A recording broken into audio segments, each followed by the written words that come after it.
free market is really good at is finding the product market fit of, there's some people that want something, and I'm going to come up with a better way than someone else of meeting that desire. And when you have lots of people competing, especially if a lot is on the line for finding that answer for that problem, that solution to the masses, then in this free-for-all competition, you are more likely to find a better answer than if you just have kind of a committee deciding, well, this is good enough.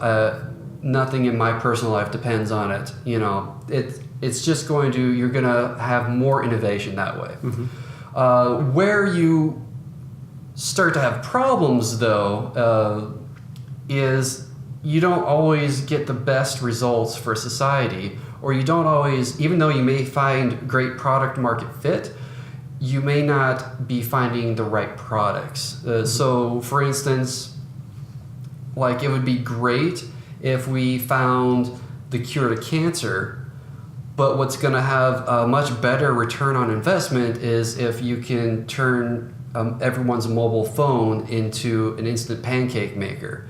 So you're going to find great product market fit there. You're going to make tons of money on it.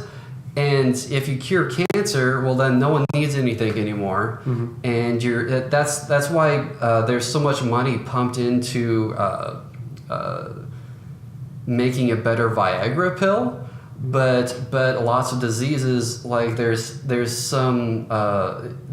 just not really a whole lot of market appeal for it, because with Viagra, that is a subscription basis for your income if you come up with a better Viagra product. Right. But like cancer, you cure it and you're done.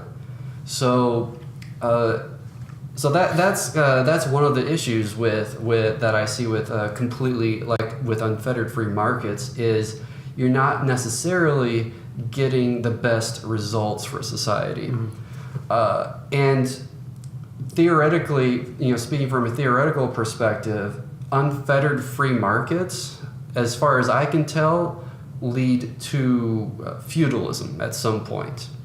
And you see that after Rome fell, that's basically what happened. Over the centuries, Rome fell. There was no government, and there was freedom to do whatever you wanted. At some point, power steps in to impose rules on the system, or if there isn't an outside force imposing those rules, then people will flock to find some kind of power structure then that can protect them from other people, or so that so eventually you get some lord who has a bunch of nobles, who has a bunch of peasants who work the land, and the riches kind of filter up, and what the peasants get in return is protection from marauding bands of misfits or other lords.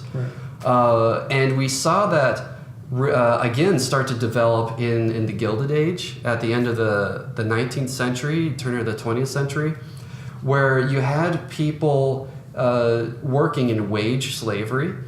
And it was you can say that people are employers are incentivized to pay people good wages, which in a good system that's true. But over time, you get thinner and thinner profit margins, and you're more and more incentivized to pay people just enough so that they can live longer and nothing more. And that's what we saw happen at the turn of the 20th century, where you had people barely living on, literally barely living on what they were getting paid. And any money that they did have was spent at the company store in their company towns. So you literally had the peasants living and working for the industrial capitalists who created these little cities for them, and they, for all intents and purposes, could not escape. So that is the bad side of free markets as I see them. Again, the good side is free markets are very good at innovation. The bad side is without some kind of other structure to lend rules to the game, power tends to beget power, which then squeezes anyone who does not already have power out of playing that game. So yeah, that's my critique of free markets. You go ahead now with your critique of government. Yeah, and I'll actually maybe first / an easy transition into my portion is just some questions or some feedback at things you said. But I think it's one question to ask then is, or one reason why a lot of people argue for varying degrees of government is this idea that it would better serve this ideal of the collective interest, collective good, the greater good, right? One important question to always ask is, what is that, right? And for whom? Because it's very it's not difficult to conceive of a near infinite number of value assessments on various states of affairs by individuals, right? Now, most of us would agree that we don't want to immediately die, right? Yeah. Or there's some basic things, but and in those areas, actually, it's interesting to point out that it is easier oftentimes to agree on certain government actions, right? For some of those basic things that there's a larger percentage of people that agree on. But as you move out from there, from some of those very basic things like defense, it becomes very difficult to assess what is good for each person, right? And what ends up happening is you have a relatively extremely small amount of people making those decisions. Now, in a representative government, like our own, which is a constitutional republic, the idea is that those interests work their way through that representative system into the government apparatus, and to some degree are represented therein, right? How much that's true is open for debate. That's kind of what we're talking about here, but ultimately, there's a more fundamental philosophical question that you have to ask about government, and that's what gives it legitimacy, right? And the kind of grand who says, right? So if I am in a position, or rather, what's our fundamental philosophical framework for morality and for proper action, right? At an individual level, at a governmental level. Are they even different, right? Should they be different? Maybe they're practically different, but should they be, right? Okay. Is what's wrong for me as an individual wrong for the government? If it's not, shouldn't it be? Shouldn't, right? So these are questions that you have to ask, but I think one of the important ones is, what are those linchpins, philosophically and morally, that this conversation kind of turns upon? And I think the important ones for someone coming from my perspective is sort of ownership, right? And sort of the relative sovereignty of the individual. So I'm a person, on the human plane, I own me, and you do not own me, right? I own my possessions, and you do not own my possessions, right? And if we start there and build out, much of it is very easy then to categorize much of government action as improper. And at the very least, it is very easy to scale it back a lot, right? Because you see it infringing upon what I just said commonly.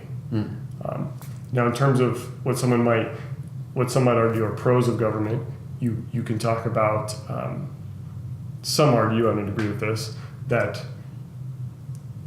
it is a more efficient means of some collective action, right? Whereas in a market system, people still can act in a totally voluntary market system, which is a little different thing than you were talking about earlier. People can, of course, aggregate themselves in an infinite number of groups for an infinite number of reasons. Now, the other side might argue that it's more efficient, or it overall is more productive pragmatically to achieve that through a less than totally voluntary governmental arrangement. in areas of defense, in areas of helping those in need, and those sorts of things. Again, I don't think that that's the case, and I think that it's fundamentally more moral, at least for the most part, and more efficient to achieve those matters to a greater degree. I'm on that end of the spectrum through private means and through private organizations. So that's kind of where I'm coming at it philosophically. I didn't get super specific, but we can talk about issues that would flush that out. Okay.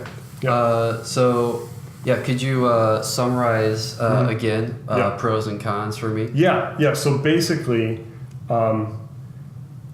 that's a difficult question, especially if you're me. Like, what's the pros? One pro government, the relative ease of aggregating generally accepted cultural goods such as defense, justice, or a legal system, and some amount of internal domestic policing matters. Okay. So the ability to sort of do that, Okay. is what I would say is one of the pros. So providing collective goods, or Yeah. Okay. I purposely limited my list, but yeah, okay. that sort of idea, and you obviously have to discuss if there even is such a thing as a collective good. But let's just assume for the At least for now. yes, Yeah. for the sake of argument, the negatives are that entity, in so doing, is inherently trampling on the rights of individuals, right? And that the argument, if you're even coming at it from a no government at all perspective, is that it can't not do that, right? If you're coming at it from just a less government, and there's infinite degrees of that, but from just a less government perspective, you'd argue that it's just more optimal for most things.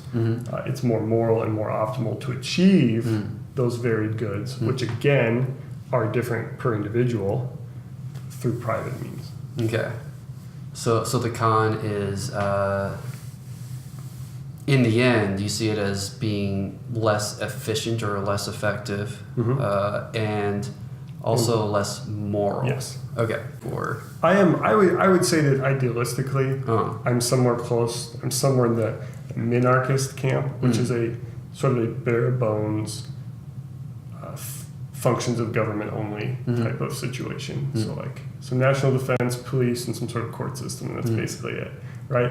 Pragmatically, I'm much more on the spectrum you said. Just functionally, I'm going to try to move the ball in the less government direction in general. So like if you view it as a scale of like -10 is completely free market and +10 is like complete government control of everything. Sure. I am skeptical of anything too far in either direction. Sure. Because for the same reason that I don't trust a government to, maybe for a year, like a complete government control would have the best interest of the people at heart. But over time, like there's going to be a separation between the people of power and the people who don't. The people of power are not going to give a rat's ass about the people who do not have power. Right. That will happen in government control. It'll also happen in the free market or the completely voluntary situation because people are certainly going to try. I agree with you there. Yeah, I do not, especially in very large groups. I do not trust human nature in large groups. When you have a small group of, say, less than 150 people, then you can get more voluntary organizations happening where you could actually argue the ones that function really well. You could argue, is it government control or is it like free? It's neither and it's both. And that's why it's able to work at such a small level because it's organic, it's natural, we've evolved into that kind of cooperation. It just happens naturally. But once you start getting larger than that, especially when you're talking about hundreds of millions of people, you need essentially checks and balances, Mm-hmm. and you need the government to make sure that just a bunch of cutthroat corporations aren't working people to death, literally. Mm-hmm. You also need a private sector to make sure that it's not the government controlling everything and also literally working people to death for its own purposes. Right. So, in general, that's my thoughts, and it really kind of comes down to on your theory of what how humans are, Precisely. like what human nature is. Precisely. Yeah. And I love that you brought that up, Nick, because I don't think enough people start there, right? And I think if you don't start there, a seemingly large difference of opinion 10 miles down the road is actually due to just maybe a seemingly slight difference of opinion about one particular issue, right? And as that's sort of translated through 1,001 political iterations over hundreds of years, you look very far apart. But really, it was actually just that one issue you disagreed on. Or people who are at complete opposite ends of the spectrum actually arrive at them for the exact same reasons. Like they have too much faith in humanity. Sometimes, for instance, they think, oh well, if we elect people to government, then they're always just going to do what's best in the best interests of everyone. So why would you ever not want more government? Because people will do good things. Right. Or at the other end of the extreme, well, if we were all just voluntarily doing everything, it would just work out, which I hear simultaneously from extreme libertarian views and also like extreme socialist, communist views. So, yeah, it's all dependent on the virtuousness of individuals in a collective. Which I do not trust. Yeah, no, and I think that's ultimately wise to not trust that. I come from the perspective that humans are fundamentally flawed.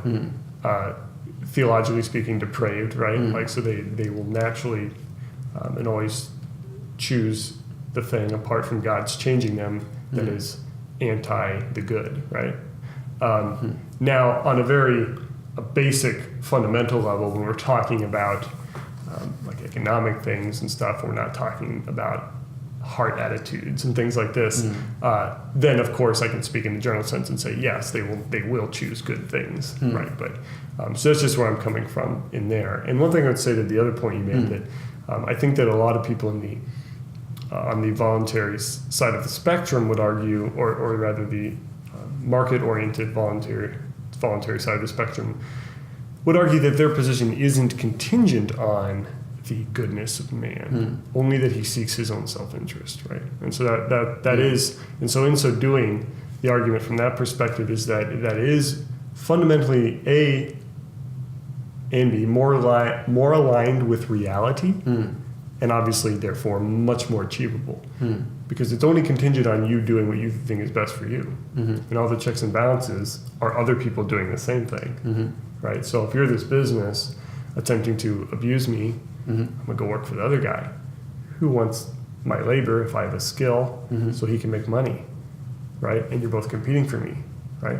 But I'm also competing for you, and it's the interaction of those two things that achieves this, market equilibrium and this sustainable system. In that view, I just wanted to articulate that. Yeah, no, that's a great point. So, like, to kind of counter that, though, I would take that to the next step of, let's say it starts out with 10 different employers in this industry of complete free markets, and this employer doesn't want me, I'll go to this other employer, et cetera, and that works. But then 10 becomes 5 because they start buying each other out or stuff. It's possible. Or it becomes 3, and then the 3 start realizing we keep shuffling employees around, and they keep he doesn't work for me, so he works for you and gets you end up paying him more.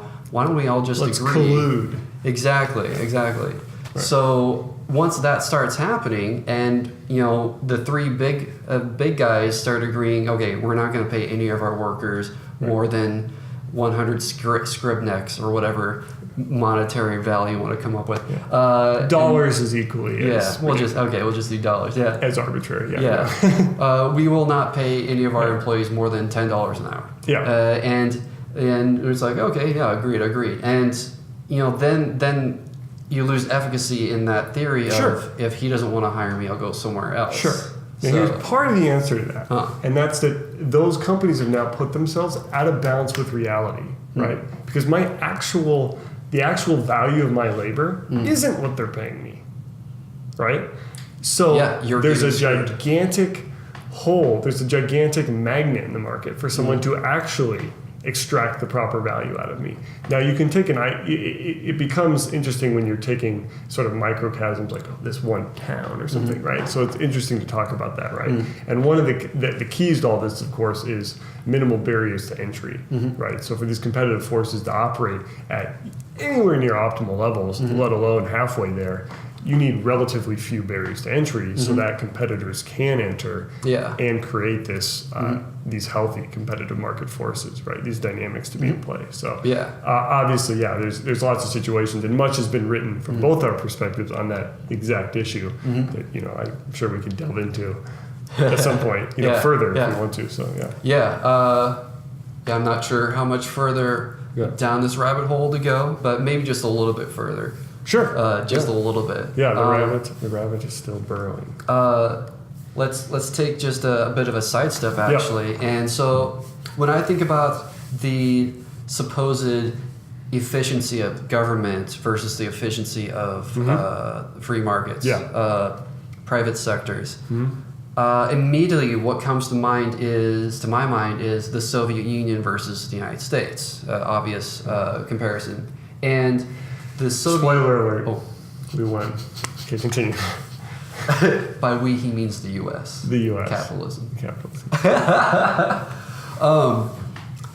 So the Soviet Union was actually very good. It was very efficient at building the tanks that were already developed and everything and all these things. I mean, American money actually helped that, and we actually... But ignoring that, You mean 1940s, early 50s or something. And right after the World War II, they were the first to go into space. With the technology that they already had developed, they were very good at that and making that process very efficient. But it was a very blunt weapon. And decades down the line, they were not...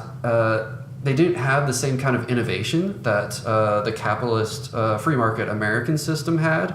And so it's kind of like being very, very, very efficient with a carriage of horses. Okay, but once someone develops a car, I don't care how efficient you are. The car is at another level. Right. But then you can also think of another comparison of Nazi Germany. And... that was which is National Socialism, which is very interesting to talk about. And socialism, it's weird. Nazi Germany was weird. It was. But there it was such a close cooperation between the state and the private sector that they were virtually inseparable. Yes, right. And it was very powerful, very efficient, and very innovative. Right, which is one of the sort of hallmarks of that brand of fascism, right? So you allow some amount of business owners, at least, to still have the means of production. They still own them, but their efforts are the states, right? So what they're allowed to do with that, they literally got marching orders, right? But they were free beyond that. Theoretically, right? Yeah. And if you want to be a central planner, I think that's better than the total centrally planned command economy, or where the government literally owns the means of production. In a fuller sense, but that said, because I think you still get a little benefit of efficiency, but obviously it's still incredibly restrictive. Overall. And I can't state with any degree of certainty really, but I feel like that kind of system, especially in short periods of time, is the most innovative and efficient, even more so than like the Western capitalism, because it just has those synergies. I think that the danger is that, to borrow your terminology, it's immoral for a society, for the individual, because that kind of combination of power would just squash anyone who would stand against it, and anyone who has control of that kind of power, I would never trust with anything either. But it's hard to argue. You heard it here first. Would not trust Hitler. Unpopular opinion. I know. Yeah. I wouldn't trust anyone. Yeah, that's like, the point of that statement. Hitler was like a really bad guy, but I wouldn't trust names. I wouldn't trust George Washington with that kind of power. I wouldn't trust anyone. I wouldn't trust Barney the dinosaur with that kind of power, because it's way too centralized and too efficient and too powerful. Yeah. Right. As my good friend Sam Yates says, obviously anyone who, the kind of people you want to be president are the kind of people that don't want to be president. And that gets back to what we were talking about earlier, which was character and human nature, right? And the importance of our system with its separation of powers, its theoretical separation of powers, to limit that. But to get at your point, one of the interesting issues that happens with systems like the Soviet Union is, of course, this beautiful thing called prices, right? So prices aren't arbitrary; they're immensely important and valuable. They create signals for all of the areas of the market to transfer information without a central planner or some sort of formal, concrete, certainly not governmental method of doing so, right? And so what happened in the Soviet Union, for instance, and really it happens anywhere, though it's to relative degrees, where a government attempts to control, set prices, do these sorts of things, command the economy. What happens is the prices don't reflect reality, right? You say, well, how does that matter? Well, it affects a lot of things. For instance, in the Soviet Union, in places like that, you had an example where steel, they didn't know how to price it, right? It didn't reflect the actual cost of creating the steel, right? Of mining the ore, of combining the metals and I don't know if smelting is the correct term, but creating the steel, right?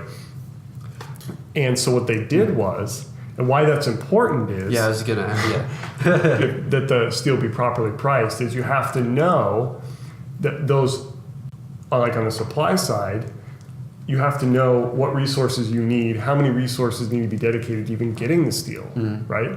And that triggers you and tells you, okay, steel from really far away is more expensive than steel over here. We're going to buy it over here, which triggers the market that this is more efficient, and therefore it's less wasteful because the market naturally starts purchasing it for the guy that can sell it a little less because he mined it more efficiently, right? And this works itself out in millions of ways all across the economy, all at once, without a central planner. It's part of the beautiful invisible hand, right? And so what they had to do, what they ended up doing, at least in part, was they just stole prices from the West, right? So they used shadow pricing, right? So they said, okay, what should this cost? Like, like looking at your homework, like, so, and that's just one of the ways in which its insufficiencies bled through. Right? That reminds me of on Star Trek. I would watch Deep Space Nine, and so I don't know how familiar you are with the universe of Star Trek. I have made fun of it on occasion. Oh, okay. My dad liked it a lot, so go ahead. Yeah. So in the Federation, they're basically socialist. There's no internal currency. I knew I didn't like Star Trek. No. Go ahead. Yeah. And so on Deep Space Nine, though, they would be interacting with these other, different types of people from all around the galaxy. Right. And in particular, the Ferengi, which are basically the most unabashed capitalists ever. But anyway. So anytime they wanted to, someone from the Federation, it's okay within the Federation because you want something, you just use a replicator or whatever. They're post-scarcity. That's the argument. They're post-scarcity, right? Yes. I think I don't know a whole lot about the background about Okay. why they were able to. Okay. I'm sure that is huge. I thought that was the idea behind that show. Or whatever. Well, Okay. yeah, but Anyway, but anytime they wanted to buy something that came from outside of Federation, it's like, how do you maneuver that? And I think they kind of got paid something, just some sort of salary, just so that they could buy stuff from outside of. But they didn't get paid much because you don't need anything inside the Federation. So it's an awkward system as far as I could tell when you have to interact with an outside world that has an economy, but you do not. Right. And I don't know where I'm going with that. No, I but think it that's was just- I think that's important to bring up because I think that's actually impossible, right? I think there's no non-economic situation, right? Because there is scarcity. Scarcity is inherent in every biological organism, and it's inherent in the entire biological system, right? And so, given that that's the case, I don't think there is any sort of non-scarcity, right?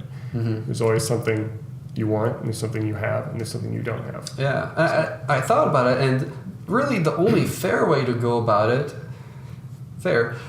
would be to, as if there is absolutely no economy inside, how do you give some people more money to buy outside than others, or anything, based on what they want or needs or anything like that? How would you make that decision? You couldn't. It would be immoral, Right. Because it's not fair.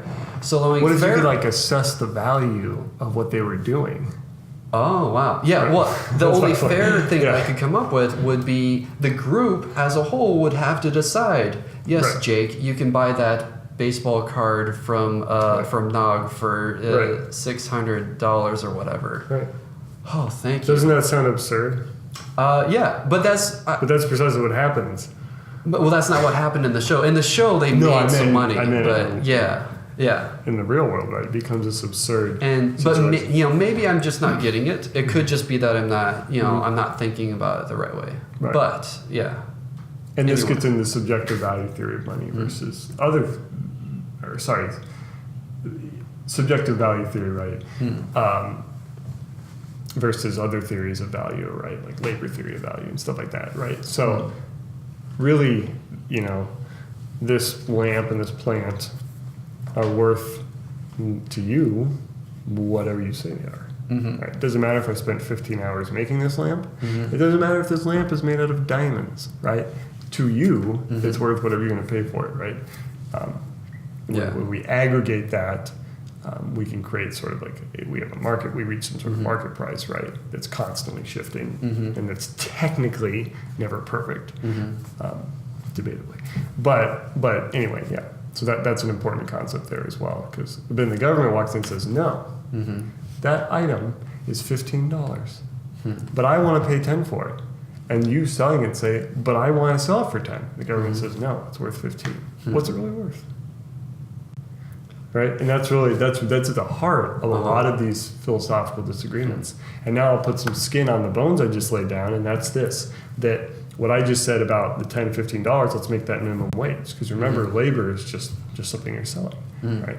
And so the government walks in and says, no, you can't make that transaction. And that's something that I'm against. So I actually believe in a minimum wage of zero. Because I think it's an illegitimate function altogether. Plus, and almost more importantly, or at least of equal importance, it does damage to the well-being of society by damaging prices. on the minimum wage, I actually... an economy, I think it's just like a game. So if you design a game, the more organic the rules, meaning like the more the rules that you apply make sense without you having to think about them, the less artificial they feel, the better. So if you make a game where it just feels like you're just doing stuff and you don't have to think about what the rules are, perfect. Sure. There's no artificial ceilings or floors or anything. So with an economy, Speaking my language there. Ideally, Right. there would be no arbitrary this or that for anything in the economy. Right. So in that respect, I find the minimum wage lacking because it's an arbitrary, artificial lower bound Yep. that is just placed there. Right.